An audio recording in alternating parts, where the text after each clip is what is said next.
Hello everyone, welcome to Commerce Studies. Today our topic is residential status and tax liability. Guys, अगर आपने इस video को start कर लिया तो एटलीस्ट उसे इस वीडियो को एंड तक देखना, आपको सारे कॉन्सेप्ट बिल्कुल अच्छी तरह से क्लियर हो जाएंगे, राइट। तो अब आज से हम इनकम टैक्स की जो सीरीज स्टार्ट कर रहे हैं उसमें से फर्स्ट क्वेश्चन मैं करवा रही हूँ, वो बहुत इंपॉर्टेंट है, दैट इज़ रेजिडेंशियल स्टेटस। अगर आप इनकम टैक्स का सब्जेक्ट पढ़ रहे हो तो उसमें रेजिडेंशियल स्टेटस जो है वो बहुत ही इंपॉर्टेंट टॉपिक है। तो इसमें हम जो इनकम टैक्स में जितने भी इंपॉर्टेंट क्वेश्चंस बनते हैं थ्योरेटिकल पॉइंट ऑफ व्यू से, तो हम उन सारे क्वेश्चंस को डिस्कस करेंगे। तो फर्स्ट क्वेश्चन हम करें कि what do you mean by residential status, and आप इस क्वेश्चन में ये भी करोगे कि जो टैक्स लाइबिलिटी है किस पर्सन की कब राइज होती है। तो इसको डिस्कस करते हैं। देखो, ये कंटेंट मैं आपको बाद में बताऊंगी, पहले हम क्या डिस्कस करेंगे कि होता क्या है रेजिडेंशियल स्टेटस।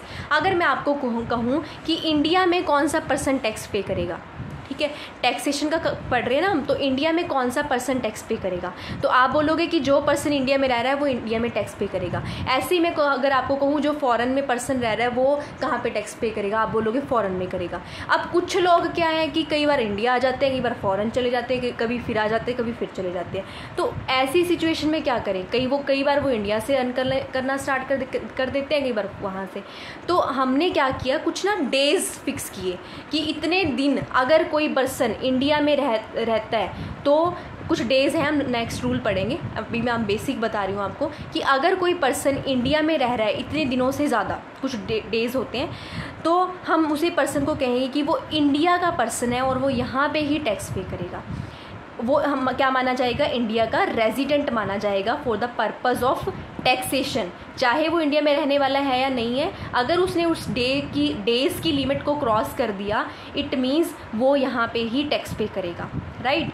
और ऐसे ही कोई पर्सन है, इंडिया का पर्सन है और उसने उतने दिन है वो इंडिया का, वो तो रह यहाँ पे नहीं रहा, वो फॉरेन में ज़्यादा डेज रह रहा है, वहीं पे रह रहा है, तो वो हमारा इंडिया का resident for the purpose of taxation नहीं माना जाएगा। बहुत सारे ऐसे भी केसेस होते हैं कि जो पर्सन बाहर ही रहा, इंडिया में आया ही नहीं, तो वो क्या है, इंडिया के लिए टैक्सेशन पर्पज़ के लिए नहीं कंसीडर किया जाएगा, इंडिया में वो टैक्स नहीं पे करेगा। तो ऐसे इस तरह से कुछ मैंने आपको बेसिक बताया, आपको आई थिंक क्लियर हुआ होगा कि हम कैसे पढ़ेंगे इसमें, राइट। तो हम ये पढ़ेंगे कि रेजिडेंशियल स्टेटस को हम कैसे डिटर्मिन करते हैं, एक बंदा कहाँ पे टैक्स पे करेगा ये कैसे पता चलता है, ठीक है। तो इसके कुछ रूल्स होते हैं, ये कंटेंट मैंने जो बोला है वही मैंने यहाँ पे लिखा हुआ है।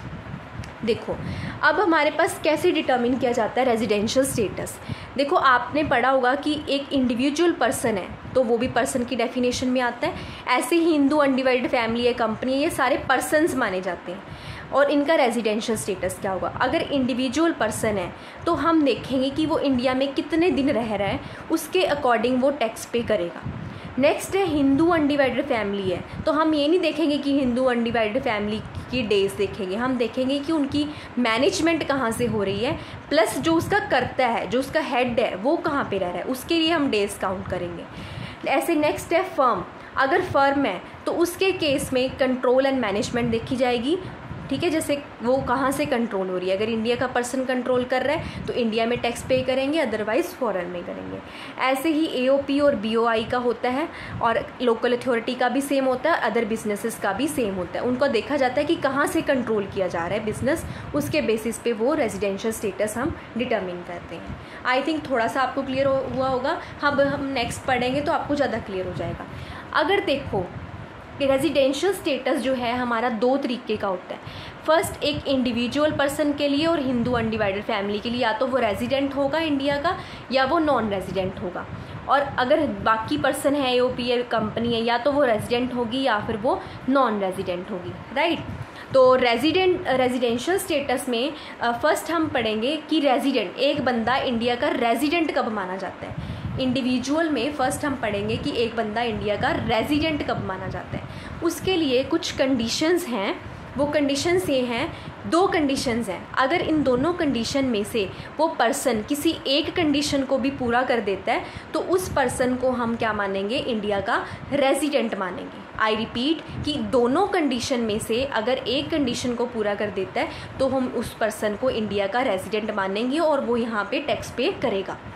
क्या कंडीशन है कि वो हमारे रेलिवेंट प्रीवियस ईयर, ठीक है, he was in India for the period और periods totalling in all to 182 days और more during the relevant previous year. मतलब जैसे 2022 चल रहा है तो वो हमारा असेसमेंट ईयर हो गया, 2021 है वो हमारा प्रीवियस ईयर हो गया, और जो प्रीवियस ईयर है उसमें वो पर्सन, प्रीवियस ईयर कौन सा हो गया 2021 में वो पर्सन 182 दिन इंडिया में रहा हो तो उस पर्सन को हम क्या मानेंगे, इंडिया का रेजिडेंट मानेंगे। ठीक है, एक कंडीशन तो ये होगी कि वो प्रीवियस ईयर में 182 दिन इंडिया में रहा हो। सेकंड कंडीशन क्या है कि he was in India for the period totalling in all to 60 days और more during the relevant previous year.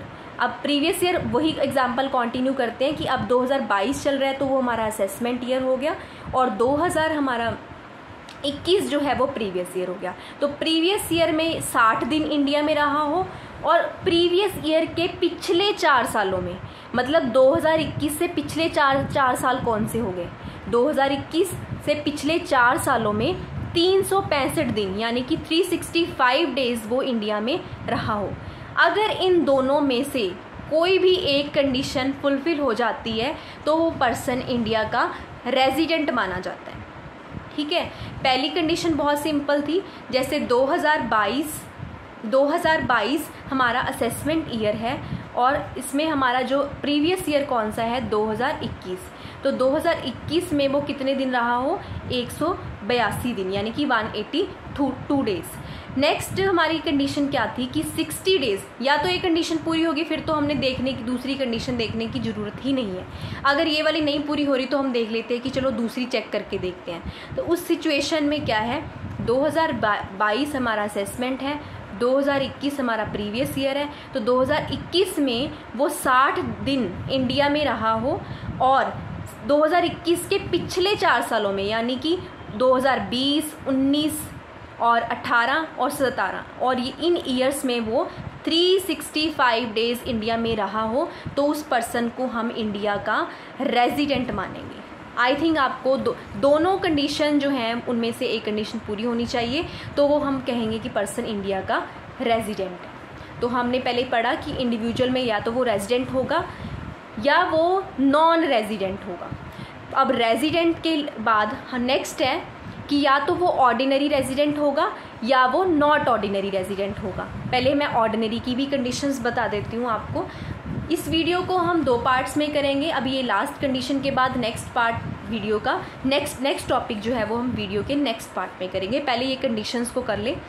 जो ये हमारी सेकंड कंडीशन है फॉर द ऑर्डिनरी रेजिडेंट, एक बार हमने दोनों में से पीछे जो कंडीशन पढ़ी थी, मान लो इनमें से एक कंडीशन पूरी होगी, उसके बाद हम देखेंगे कि वो पर्सन ऑर्डिनरी रेजिडेंट है या फिर नॉट ऑर्डिनरी है। ऑर्डिनरी के लिए इन दोनों कंडीशन का फुलफिल होना ज़रूरी है।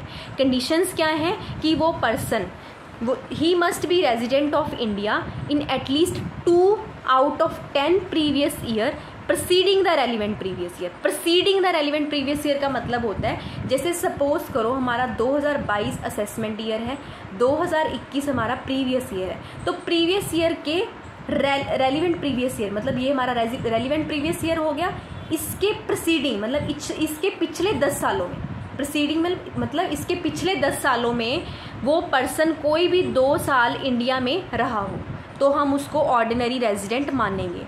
लेकिन अभी तो एक ही कंडीशन पूरी हुई है, हमने दोनों कंडीशन देखनी है। एक तो ये वाली होगी 10 सालों में कोई 2 साल इंडिया में रहा हो, और दूसरी कंडीशन है he must be stayed in India 730 days और more during the 7 previous year preceding the relevant previous year, या फिर वो 730 दिन, अगर हम दिनों के अकॉर्डिंग देखें तो प्रीसीडिंग ईयर के इस जो हमारा प्रीवियस ईयर है उसके पिछले 7 सालों में 730 दिन इंडिया में रहा है तो उस पर्सन को कहेंगे हम, वो पर्सन क्या है, ordinary resident of India. I think आपको इतना क्लियर हो गया होगा। Next is not ordinary resident. अब वो रेजिडेंट जिसने ना तो ये वाली कंडीशन पूरी की है, ठीक है, और ना ही उसने ये वाली कंडीशंस पूरी की हैं, तो हम उस पर्सन को क्या बोल देंगे, नॉट ऑर्डिनरी रेजिडेंट। मतलब उसने कोई कंडीशन नॉट ऑर्डिनरी रेजिडेंट मतलब उसने ये वाली कंडीशंस पूरी नहीं की लेकिन उसमें एक कंडीशन को पूरा कर दिया, तो वो रेजिडेंट तो है इंडिया का लेकिन ऑर्डिनरी रेजिडेंट नहीं है। पहले वाली में से उसने एक पूरी कर दी या फिर दोनों पूरी कर ली कंडीशंस, तो वो रेजिडेंट तो माना जाएगा, लेकिन वो नॉट ऑर्डिनरी रेजिडेंट नहीं माना जाएगा। नॉट ऑर्डिनरी रेजिडेंट माना जाएगा, ऑर्डिनरी रेजिडेंट नहीं माना जाएगा। आई थिंक आपको यहाँ तक क्लियर हो गया होगा। नेक्स्ट हम डिस्कस करते हैं next part of the video में।